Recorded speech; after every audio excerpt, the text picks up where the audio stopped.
नमस्कार दोस्तों, आप देख रहे हैं एक भारत वंचितों की आवाज और आपके साथ मैं हूं राम बाबू गौतम। आज मैं आपको बताऊंगा कि किस तरीके से बहुजन समाज पार्टी और कांग्रेस पार्टी एक दूसरे के पूरक और एक दूसरे की जरूरत बन गए हैं। समय, वक्त और हालात ने दोनों दलों को एक ऐसे चौराहे पर ला करके खड़ा कर दिया है जहां पर दोनों के लिए साथ चलना सियासी मजबूरी बन चुकी है। क्योंकि लगातार 20 सालों के आंकड़े उठाकर देखिए तो दोनों दलों की हालत बहुत ज्यादा खराब है। लगातार कांग्रेस की करीब 20 साल हो गए उत्तर प्रदेश में, कांग्रेस की हालत सबसे ज्यादा खराब है और करीब एक दशक से ज्यादा बसपा को भी हो गया है और उसकी भी हालत बहुत ज्यादा खराब है। दोनों का डाउनफॉल हो रहा है। वक्त और हालात ने दोनों को एक ऐसे रास्ते पर ला करके खड़ा कर दिया है जहां पर एक साथ चलना जो है वक्त और जरूरत के हिसाब से जरूरी महसूस होने लगा है। बहुजन समाज पार्टी और कांग्रेस पार्टी के वोट परसेंट और सीटों में लगातार गिरावट होती चली जा रही है। इसीलिए कह रहे हैं वक्त और हालात दोनों के लिए जो है साथ चलने की जरूरत बता रहे हैं।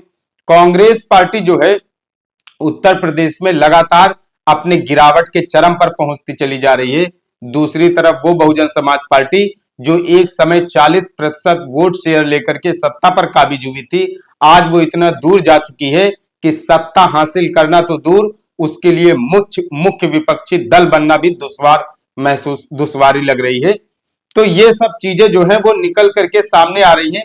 जब कोई दल सत्ता में होता है, सिंहासन पर बैठा होता है, तब उसके लिए दिक्कतें नहीं होती हैं। लेकिन जब आप सत्ता से दूर चले जाते हैं, जब आपका वोट प्रतिशत गिर जाता है, सीटें बहुत कम हो जाती हैं, तब धीरे धीरे कार्यकर्ताओं का, पदाधिकारियों का मन जो है, मनोबल जो है वो कम होने लगता है, टूटने लगता है। ये दोनों बातें बीएसपी पर और कांग्रेस पर दोनों पर फिट बैठती हैं क्योंकि दोनों पार्टियों का लगातार वोट प्रतिशत गिर रहा है, लगातार सीटें कम हो रही हैं। इसलिए बहुजन समाज पार्टी और कांग्रेस पार्टी दोनों जो है एक दूसरे की सियासी जरूरी बनते हुए चले जा रहे हैं। आज मैं आपको बताऊंगा कि वो कांग्रेस पार्टी जो कई दशकों तक देश ही नहीं, उत्तर प्रदेश ही नहीं बल्कि देश में शासन की है, उसी कांग्रेस पार्टी को आज एक ऐसी जरूरत पड़ रही है कि उसे बसपा का साथ लेने के लिए, बसपा को इंडिया गठबंधन में शामिल कराने के लिए, मायावती का साथ लेने के लिए उसे कितनी बार अपीलें करनी पड़ रही हैं। बहुजन समाज कांग्रेस पार्टी के शीर्ष नेतृत्व से लेके जो थर्ड लेयर की लीडरशिप है वो लगातार कह रही है कि इंडिया गठबंधन में अगर बहन जी आ जाए तो बात बन सकती है। उत्तर प्रदेश में भाजपा के मिशन 80 को रोका जा सकता है, मोदी के लिए मुश्किलें खड़ी की जा सकती हैं। लेकिन फैसला किसको लेना है? बहुजन समाज पार्टी को, कांग्रेस पार्टी को, दोनों को मिल करके फैसला लेना है। तभी जो है बहुजनों की तरक्की का कोई रास्ता निकलेगा। लेकिन आज मैं आपको आंकड़ों के साथ इस बात को बताना चाह रहा हूं कि कैसे कांग्रेस पार्टी के वोट प्रतिशत में लगातार कब से गिरावट हुई है और कांग्रेस पार्टी कभी फिर उसके बाद उठ के खड़ी नहीं हो पाई है। मैं आपको 2007 से कुछ आपको समीकरण बता रहा हूं क्योंकि 2007 से मैं तुलना इसलिए कर रहा हूं क्योंकि 2007 में बहुजन समाज पार्टी की पूर्ण बहुमत की सरकार बनी थी। उसके बाद फिर ना तो बहुजन समाज पार्टी पूर्ण बहुमत के साथ सत्ता में आ पाई है, ना तो कांग्रेस पार्टी का इजाफा हो पाया है। और उसके बाद लगातार जो है एक बार समाजवादी पार्टी आई और उसके बाद फिर लगातार जो है वो भारतीय जनता पार्टी सत्ता में बनी हुई है। एक समय में जो वोटर आज बहुजन समाज पार्टी का है वो वोटर कभी कांग्रेस पार्टी का हुआ करता था, लेकिन बहुजन समाज पार्टी मानवर कांसीराम साहब ने 85% की ऐसी राजनीति की, बहुजनों के अंदर ऐसी राजनीतिक चेतना जगाई कि जो छिटका हुआ वोट पड़ा था, कुछ भाजपा के पास, कुछ कांग्रेस के पास, दूसरे दलों के पास, उस सारे वोट बैंक को मान्यवर कांसीराम साहब ने एक जगह ला करके 85% बहुजन समाज बना करके इकट्ठा कर दिया और उसको कहां पर लाके खड़ा कर दिया? बसपा में। बसपा में वो वोट बैंक तो आ गया, लेकिन थोड़े समय बाद मान्यवर कांसीराम साहब के परिनिर्वाण के बाद वो वोट भी वहां से चटकने लगा। तो आज मैं आपको कुछ वोट प्रतिशत बताता हूं, सीटों में जो गिरावट हुई है। 2007 के जब उत्तर प्रदेश में विधानसभा के चुनाव हुए उस समय बहुजन समाज पार्टी को 206 सीटें मिलती हैं और 40% वोट शेयर लेकर के सत्ता पर काबिज होती है। लेकिन उस समय कांग्रेस को महज करीब 9% के आसपास वोट मिलते हैं। उसके बाद आप आ जाइए 2012 के विधानसभा चुनाव में।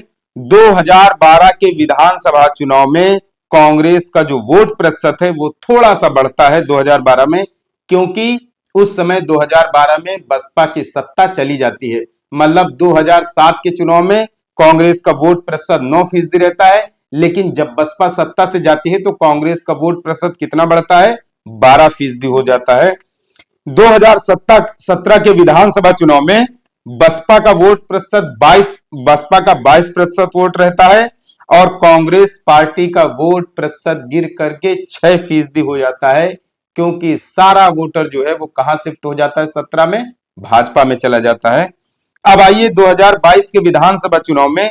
2022 में बसपा को महज 13% वोट मिलते हैं और एक सीट पर सिमट जाती है और कांग्रेस का वोट प्रतिशत जो है वो 2.40 मतलब 2.5% वोट पाने में भी कांग्रेस को लाले लग जाते हैं।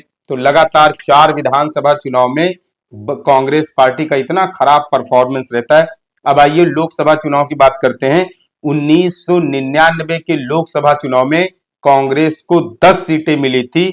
उसके बाद 2004 के जब चुनाव होते हैं तो कांग्रेस पार्टी को 9 सीटें मिलती हैं। 2009 में एकदम से इजाफा होता है, यूपीए पार्ट 2 फिर से दिल्ली में आता है और 2009 में कांग्रेस को उत्तर प्रदेश से 22 सीटें मिलती हैं।